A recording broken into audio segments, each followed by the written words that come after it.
Selamat datang di Siap Gerak Podcast, tempat di mana kekritisan analisis sosial diasah hingga tajam.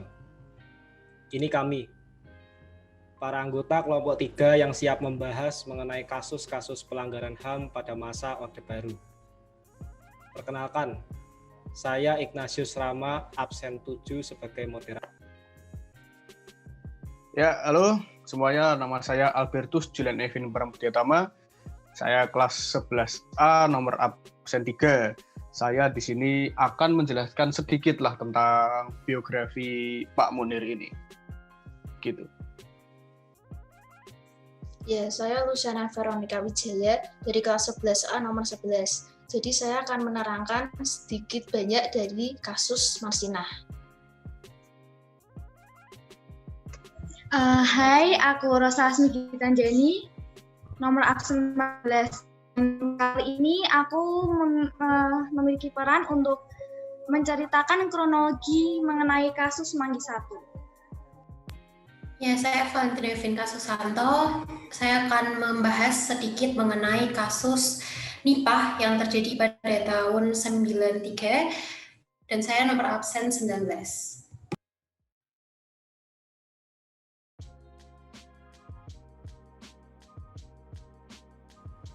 Sebelum masuk ke dalam pembahasan materi dan analisis sosial, ada baiknya kita mengenal terlebih dahulu apa itu HAM.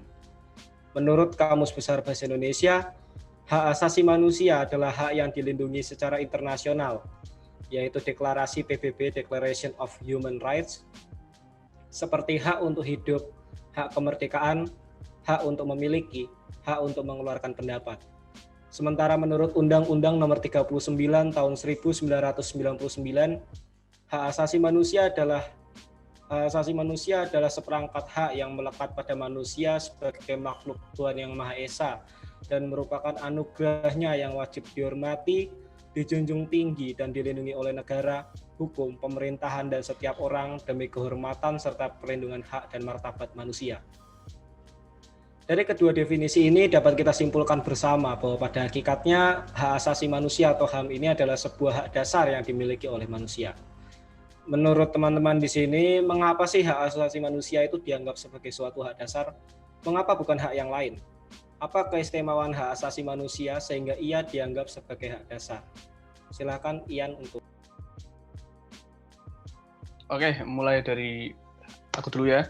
Kalau dari point of view atau pandanganku sendiri, HAM itu kenapa menjadi penting atau menjadi dasar? Karena kayak dari pandanganku sendiri, HAM itu seperti laws of life gitu. Jadi kayak hukum kehidupan. Jadi semua yang mengatur kebebasan kita segala macamnya itu ada di HAM itu tadi.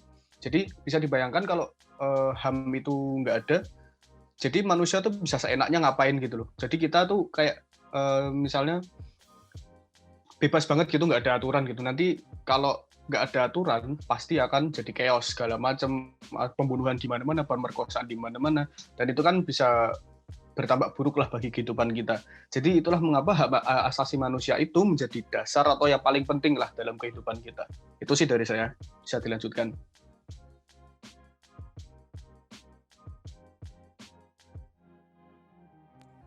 Baik, kalau dari aku sendiri, kenapa HAM itu menjadi hak dasar? Karena hak asasi manusia atau HAM itu dimiliki oleh semua orang. Jadi hak ini sudah melekat di diri seseorang dari ia lahir, dan ini menjadi penting karena kehidupan seseorang itu ditunjang oleh HAM itu sendiri. Seperti yang tadi sempat disebutkan bahwa HAM itu termasuk dalam hak untuk hidup, hak kemerdekaan, hak untuk memiliki, hak untuk mengeluarkan pendapat. Hak-hak yang ada di dalam HAM ini itu penting untuk membuat kita itu menjadi manusia yang seutuhnya, manusia yang sosial. Makanya di sini disebutkan bahwa HAM itu adalah hak yang mendasar. Silahkan Lucy. Ya, kalau menurut saya sendiri, HAM itu adalah hak dasar yang dimiliki oleh manusia sejak lahir. HAM ini tidak dapat diganggu-gugat dan tidak bisa dicabut, karena memang merupakan anugerah yang dimiliki setiap manusia. Negara wajib menghormati, melindungi, dan memenuhi hak asasi manusia bagi rakyatnya. Sekian dari aku. Lanjut, Rosa. Ya, jadi menurut saya kenapa HAM itu penting? Karena HAM itu melindungi hak kita untuk hidup dengan harga diri, yang meliputi hak untuk hidup dan hak atas kebebasan dan keamanan. HAM juga mengembangkan sikap saling menghargai antar manusia. Selain itu, HAM juga mendorong tindakan yang dilandasi kesadaran dan tanggung jawab untuk menjamin bahwa hak-hak orang lain itu tidak dilanggar. Sekian dari saya.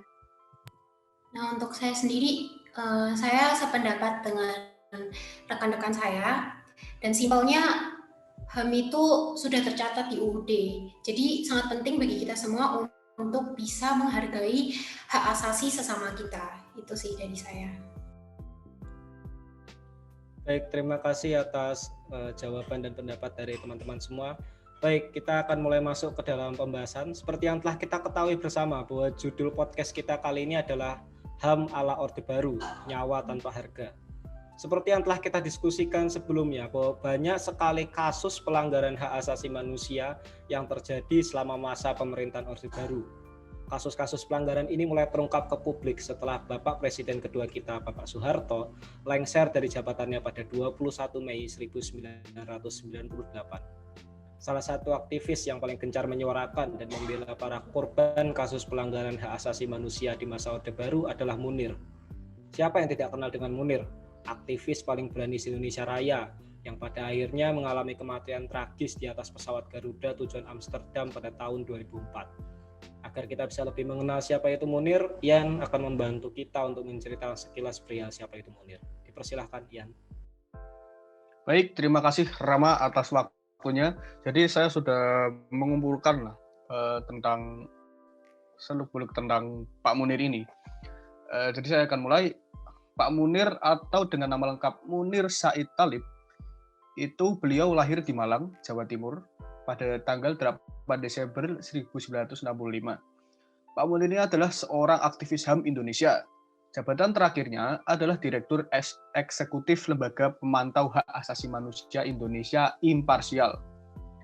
Lalu saat menjabat Dewan Kontras, dia berjuang bagi orang-orang yang hilang, diculik pada masa itu. Seperti contohnya membela para aktivis yang menjadi korban penculikan tim Mawar dari Kopassus. Lalu saya akan sedikit menceritakan tentang masa muda Pak Munir ini. Yang sudah kita ketahui, Pak Munir ini lahirnya di Malang pada tanggal 8 Desember 1965. Ia merupakan anak ke-6 dari ke-7 bersaudara Said Thalib dan Jamilah. Munir kuliah dan mendapat gelar sarjana dari Fakultas Hukum Universitas Brawijaya. Dia menjadi ketua Senat Mahasiswa Fakultas Hukum Universitas Brawijaya pada tahun 1988. Koordinator Wilayah 4 Asosiasi Mahasiswa Hukum Indonesia pada tahun 1989.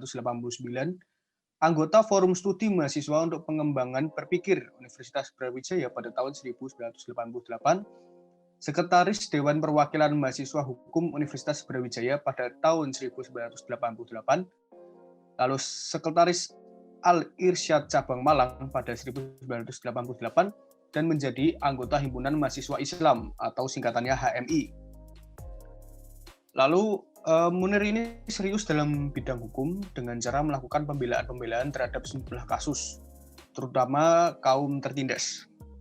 Ia mendirikan dan bergabung dengan berbagai organisasi, bahkan juga membantu pemerintah dalam tim investigasi dan tim penyusunan rancangan undang-undang atau RUU.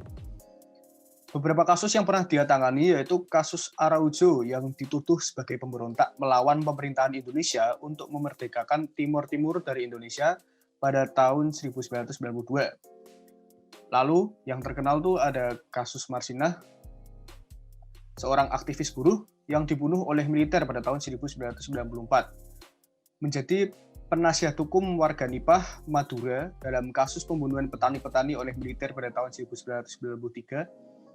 Menjadi penasihat hukum mahasiswa dan petani di Pasuruan dalam kasus kerusuhan di PT Cheil Samsung dengan tuduhan sebagai otak kerusuhan pada tahun 1995. Lalu penasihat hukum Muhadi yang dituduh melakukan penembakan terhadap seorang polisi di Madura, Jawa Timur pada tahun 1994. Penasihat hukum para korban dan keluarga korban penghilangan orang secara paksa 24 aktivis politik dan mahasiswa di Jakarta pada tahun 97 hingga 98. Lalu penasihat hukum korban dan keluarga korban pembantaian dalam tragedi Tanjung Priok 1984 hingga 1998. Lalu penasihat hukum korban dan keluarga korban penembakan mahasiswa di Semanggi 1 pada tahun 1998 dan Semanggi 2 pada tahun 1999. Penasihat hukum dan koordinator advokasi kasus-kasus pelanggaran berat HAM di Aceh, Papua melalui Kontras.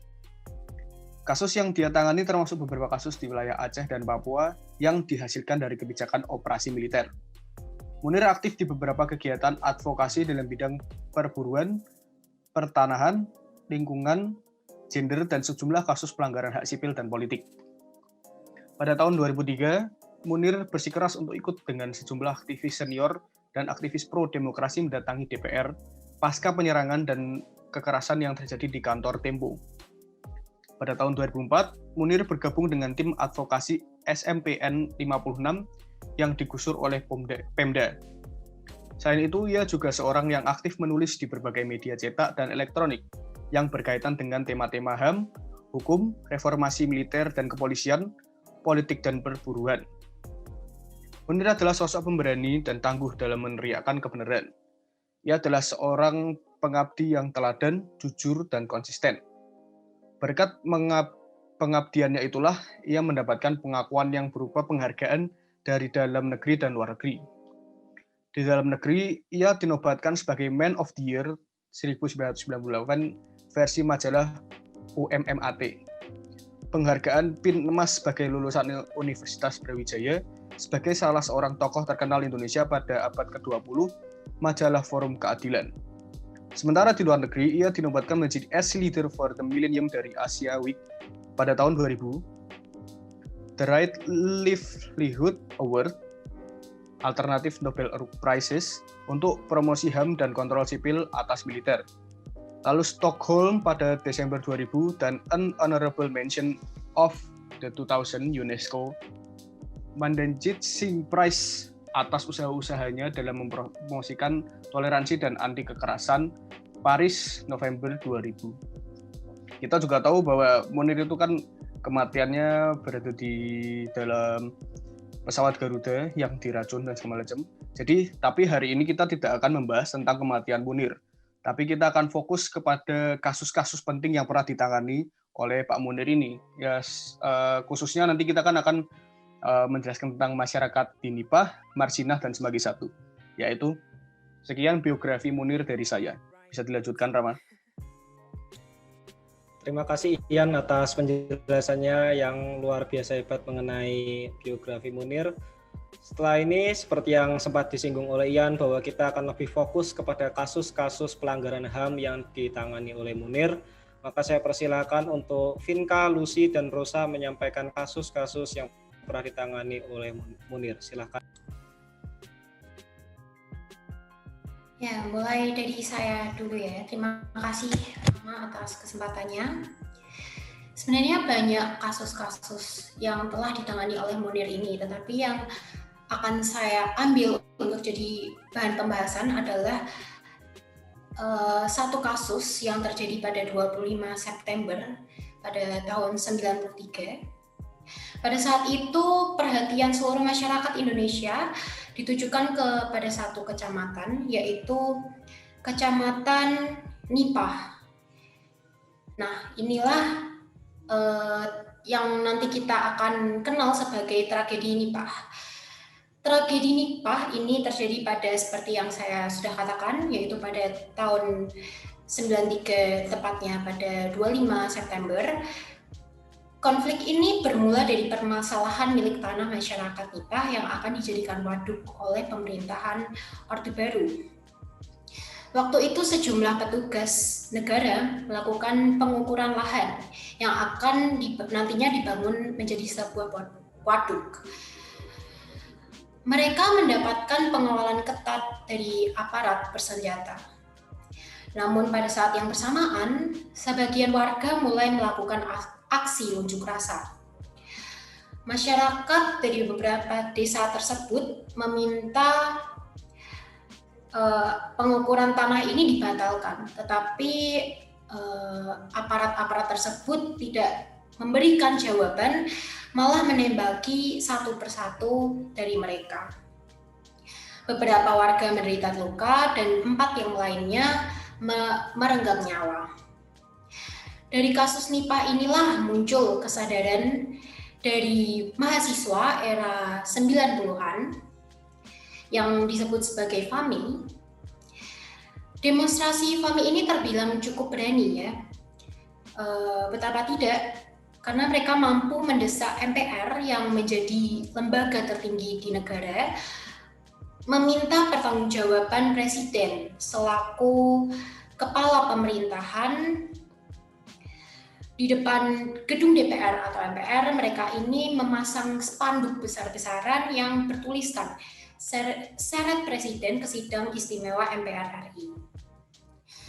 Kasus ini memang sudah terbilang sebagai kasus yang lama, karena sudah terjadi sekitar 23 tahun yang lalu, namun kasus ini kembali diangkat lagi oleh Munir.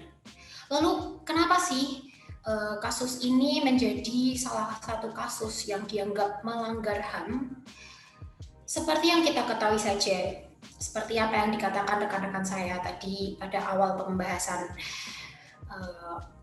podcast, bahwa hak-hak asasi manusia atau HAM ini adalah sesuatu yang sangat penting.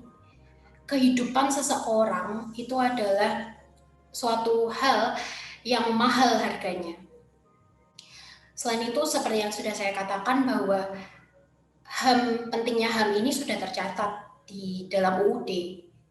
Jadi, advolnya kejadian seperti ini, seperti kejadian tragedi NIPA ini, seharusnya ditindaklanjuti lagi, karena sudah merenggut nyawa seseorang, yang termasuk adalah pelanggaran HAM. Dan itulah sedikit pembahasan dari saya, dan boleh dilanjutkan oleh rekan saya yang lainnya. Terima kasih.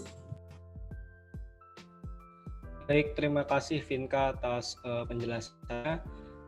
Berhubung waktu di Zoom ini sekarang sudah menunjukkan sisa 6 menit, karena ini kita pakai yang gratisan, modal gratisan, jadi kita akan stop dulu dan akan dilanjutkan di room selanjutnya. Terima kasih. Sekarang kita akan mendengarkan penjelasan mengenai kasus Marsina tahun 1994 dari Lucy. Dipersilakan. Ya, jadi saya akan menerangkan mengenai penyebab dan kronologis dari kasus Marsinah yang terbunuh oleh pelanggaran HAM oleh aparat militer. Kronologinya adalah Marsinah adalah buruh dari PT Catur Putra Surya atau disingkat CPS. Adalah pabrik arloji di Siring, Porong, Jawa Timur. Buruh PT CPS ini digaji 1.700 per bulan. Padahal berdasarkan keputusan Menteri Nomor 50 Tahun 1992 diatur bahwa UMR untuk Jawa Timur ialah Rp2.250. Pemprov Surabaya meneruskan aturan itu dalam bentuk surat edaran Gubernur KDH tingkat 1 Jawa Timur. Isinya meminta agar para pengusaha menaikkan gaji buruh 20%. Namun kebanyakan pengusaha menolak aturan tersebut, termasuk PT CPS. Bianto yang merupakan rekan Marsinah menuturkan, manajemen PT CPS hanya mau mengakomodasi kenaikan upah dalam tunjangan, tetapi bukan upah pokok. Permasalahannya, jika buruh tak masuk kerja karena alasan sakit atau melahirkan, tunjangannya akan dipotong. Mereka melakukan aksi demo pertama pada tahun 3 Mei 1994. Tidak usah kerja, teman-teman tidak usah masuk, biar Pak Yudi sendiri yang bekerja, kata Marsinah. Pak Yudi adalah seorang direktur dari PT CPS. Mereka membawa 12 tuntutan, mulai dari menuntut hak kenaikan upah 20% hingga membubarkan organisasi Serikat Pekerja Seluruh Indonesia atau SPSI di tingkat pabrik. SPSI adalah satu-satunya organisasi buruh yang dinyatakan legal oleh rezim otoriter Soeharto. Lalu pada Mei 1494, Yudo Prakoso yang merupakan buruh dianggap adalah dalang pemogokan kerja, mendapat surat panggilan dari Koramil Porong. Dalam surat bernomor B1011V yang dibuat tahun 1993 itu, Prakoso diminta untuk datang ke kantor Kodim 0816 di Sidoarjo. Surat itu ditandatangani Pasi Intel Kodim Sidoarjo, yakni Kapten Sugeng, dan diminta untuk mencatat siapa saja 12 orang buruh yang dianggap menjadi provokator. 13 orang buruh itu dipanggil dan disuruh untuk mengundurkan diri dari PT CPS. Dan hal inilah yang menyebabkan emosi Marsinah memuncak.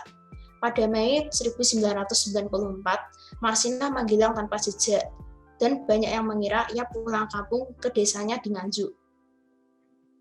Lalu pada Mei tanggal 8 tahun 1994, jenazah Marsinah ditemukan. Setelah ditemukan, tubuh Marsinah diotopsi kembali. Dan menurut hasil visum, tulang panggul bagian depan hancur, tulang kemaluan kiri patah berkeping-keping, tulang kemaluan kanan patah, tulang usus kanan patah sampai terpisah, tulang selangkangan kanan patah seluruhnya. Lalu labia minora kiri robek dan ada serpihan tulang. Ada juga luka di bagian dalam alat kelamin sepanjang 3 cm, juga pendarahan di dalam rongga perut. Dan seperti rahasia umum yang dibungkam, ini jelas perbuatan aparat militer. Karena luka Marsinah itu hanya bisa disebabkan oleh senjata api. Masyarakat biasa jelas tidak memiliki wewenang untuk memilikinya. Namun yang ditangkap adalah orang-orang yang dikambing hitamkan aparat militer. Menurut saya, ini jelas pelanggaran HAM, karena seperti yang diketahui, Indonesia adalah negara demokrasi, di mana semua orang bebas berpendapat. Namun memang pada era Soeharto atau era Orde Baru, kebebasan ini sangat dikekang atau menjadikannya seperti dalam kutip formalitas negara saja. Contohnya adalah kelompok Petrus atau penembak misterius. Jika memang pemerintah tidak menyetujui adanya aksi demo ini, aparat seharusnya tidak melakukan pembunuhan keji dan menghilangkan jejak terdakwanya. Karena manusia berhak untuk hidup, berhak untuk menyuarakan pendapatnya. Kaitan antara kasus Munir dan kasus Marsinah ini adalah mereka sama-sama dibunuh oleh pihak dari tanda kutip pemerintahan pada era itu. Sehingga untuk menghilangkan jejaknya sangat mudah, karena mudah mendapatkan orang dalam lingkaran itu. Mereka juga sama-sama memperjuangkan hak asasi manusia.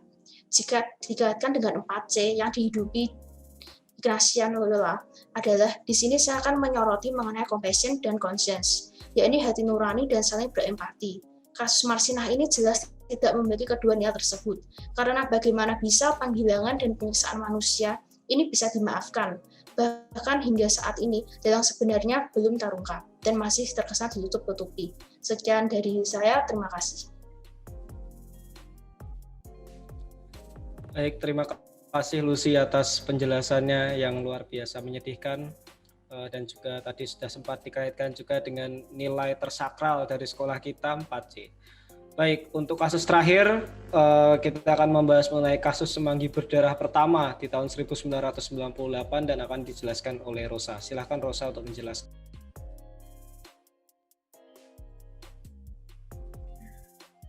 Ya, sekarang saya akan menceritakan kronologi singkat mengenai kasus Semanggi 1.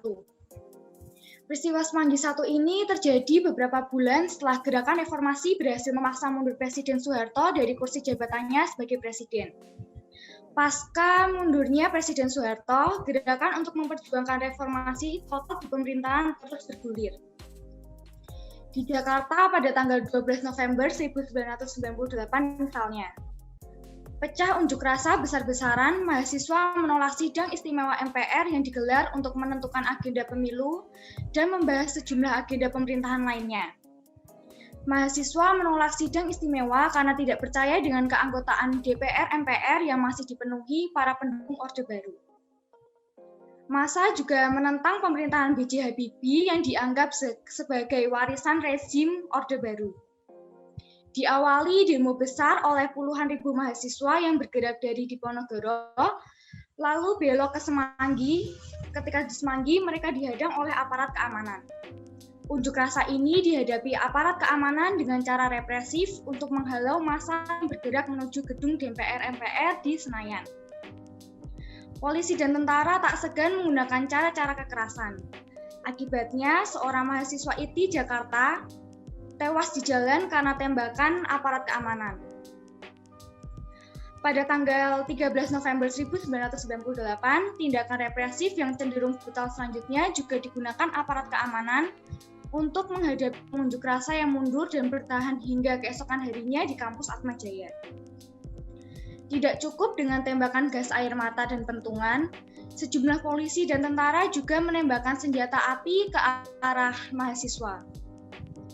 Akibat tembakan-tembakan ini, 5 mahasiswa tewas.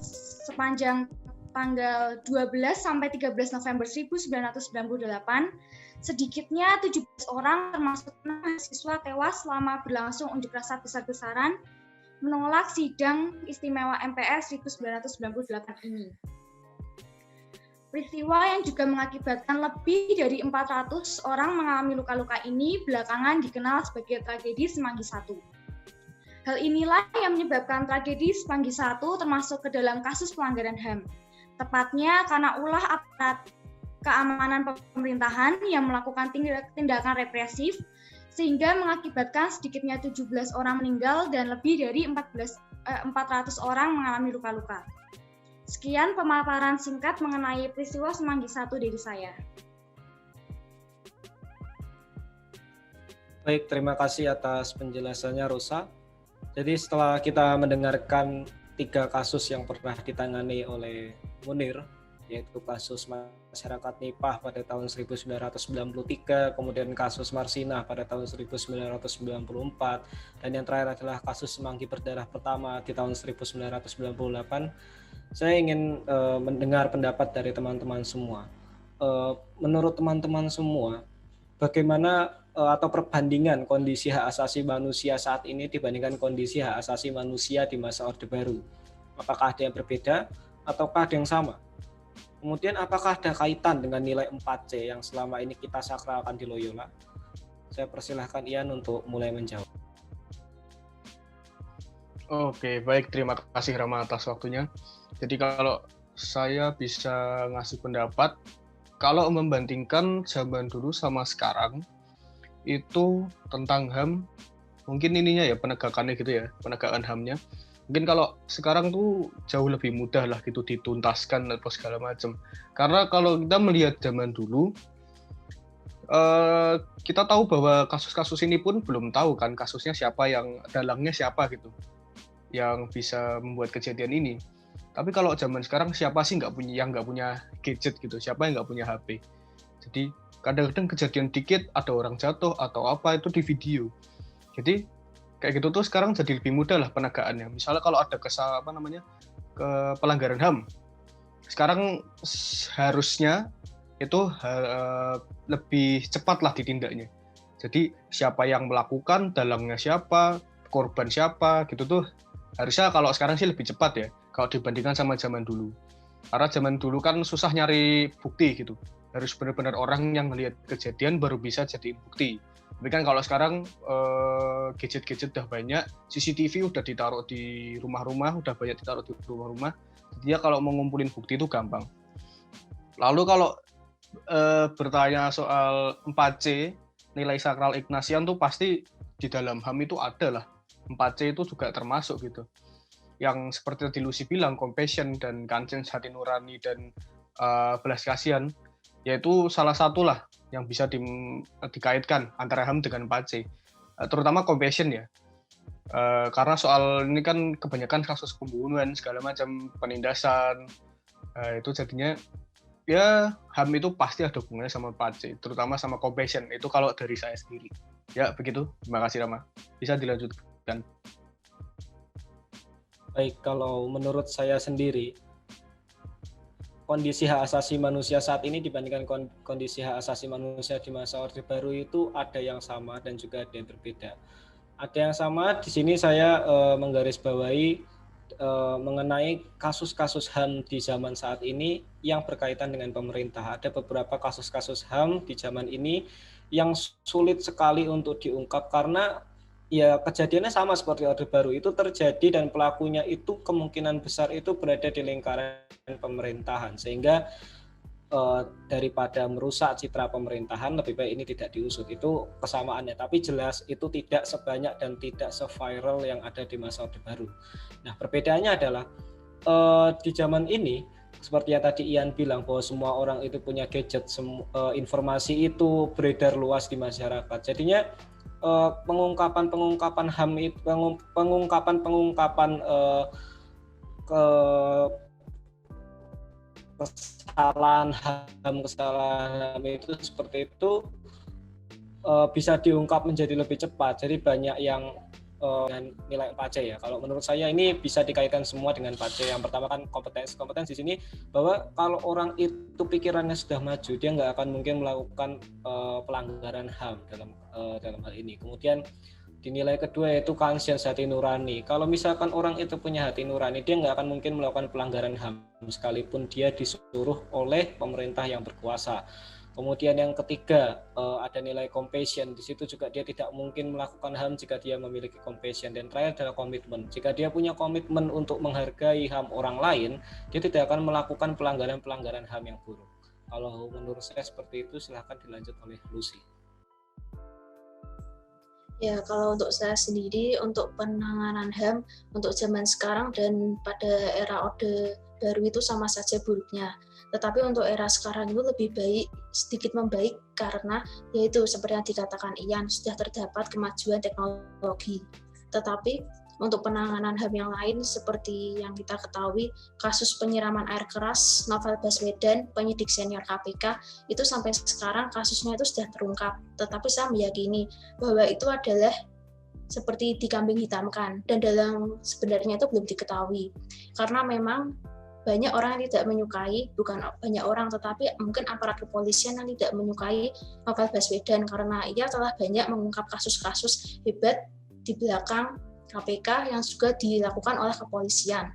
Maka dari itu untuk penyelidikan kasus Novel Baswedan ini sedikit dihambat, dan ini sudah terjadi sejak pemerintahan Jokowi pada periode pertama, dan baru terungkap pada periode kedua pemerintahan Jokowi. Dan itu pun untuk pelaku sendiri hanya dijerat oleh beberapa pasal, padahal itu merupakan upaya pembunuhan. Dan juga pelaku ini dijatuhi hukuman penjara 2 tahun. Padahal ini sama sekali tidak sepadan, karena itu merupakan upaya pembunuhan berencana. Lalu untuk nilai HAM sendiri, yang saya soroti dari 4C itu adalah ya seperti yang telah saya jelaskan tadi, yakni compassion dan conscience, hati nurani dan saling berempati. Tentunya jika orang memiliki 2 nilai itu tidak mungkin dapat mengetahui atau melakukan kejadian tersebut. Ya, sekian dari saya, terima kasih. Baik, terima kasih Lucy atas pendapatnya. Baik, silakan Rosa untuk menyampaikan pendapat. Iya, menurut saya hak asasi manusia saat ini sudah cukup lebih baik dibandingkan dengan yang saat itu atau saat Orde Baru. Karena asasi manusia sekarang lebih diperjuangkan dan dijunjung tinggi dengan adanya Omnas HAM. Bahkan pada saat ini para masyarakat dinilai lebih melek terhadap hak asasi manusia. Meskipun belum sepenuhnya baik, tetapi setidaknya sudah mulai membaik. Dan lalu menurut saya peristiwa-peristiwa pelanggaran HAM tadi ada kaitannya dengan nilai-nilai 4C, salah satunya yaitu compassion. Kenapa compassion? Karena dalam kasus Semanggi 1 yang tadi saya paparkan, menunjukkan kepedulian beberapa mahasiswa dan masyarakat yang mengikuti aksi unjuk rasa dengan mengubarkan nyawanya demi menuju nasib hidup masyarakat Indonesia yang lebih baik lagi. Sekian dari saya, terima kasih. Baik, terima kasih Rosa atas pendapatnya. Terakhir silahkan Vinka untuk mengutarakan pendapatnya. Ya, menurut saya HAM ini sekarang lebih terkontrol ya. Kasus-kasusnya itu tidak semarak zaman dulu. Juga ya sebenarnya masih banyak terjadi zaman sekarang, tapi masih dapat dikontrol daripada zaman dahulu. Karena di zaman dulu seperti yang kita tahu banyak pembunuhan sadis dan yang seperti yang sudah kita katakan pembunuhan Munir, pembunuhan yang diangkat oleh Munir, dan juga menurut saya di zaman sekarang ini seperti kata Rosa, orang-orang zaman sekarang ini lebih melek terhadap kasus-kasus seperti itu. Dan untuk kaitannya dengan 4C, saya sangat sependapat dengan Rama bahwa yang paling penting adalah ketika kita memiliki hati nurani, pasti kita akan mengetahui mana yang baik dan mana yang buruk, mana yang melanggar hak asasi atau mana yang melanggar, dan juga jika kita memiliki compassion juga. jika kita memiliki semua itu, kita perlu yang namanya komitmen untuk menjalankan bahwa oh ini kita harus bisa untuk menghargai adanya HAM tersebut. Itu sedikit dari saya. Baik, terima kasih semuanya atas pendapatnya. Jadi dapat saya simpulkan bahwa di kelompok ini, di kelompok 3, di sini ada perbedaan pendapat mengenai perbandingan kondisi HAM di zaman ini dan juga di era Orde Baru, di mana 3 orang mengatakan bahwa ini adalah suatu kemajuan, tapi di sisi lain ada 2 orang juga yang mengatakan bahwa ya sama aja, cuma di zaman ini lebih tertutup dan lebih banyak yang diungkap daripada yang tertutup gitu. Sebagai kesimpulan akhir sekaligus penutup dari Siap Gerak Podcast kali ini, saya hanya ingin membagikan satu quotes terkenal yang sangat sederhana dan ini sangat membekas di hati saya sendiri, bahwa quotesnya berbunyi, Historia Magistra Vitae atau sejarah adalah guru yang terbaik. Lewat pembahasan kali ini kita bisa mengingat kembali, mempelajari kembali betapa buruknya penghargaan terhadap hak asasi manusia di masa lalu, secara khusus di masa Orde Baru, agar di masa sekarang pelanggaran-pelanggaran ini tidak lagi terjadi dan dijadikan pelajaran agar tidak ada lagi kasus-kasus seperti itu. Kemudian demikianlah Siap Gerak Podcast kali ini. Mohon maaf bila ada kata yang kurang berkenan di hati teman-teman semuanya, dan kita akan kembali di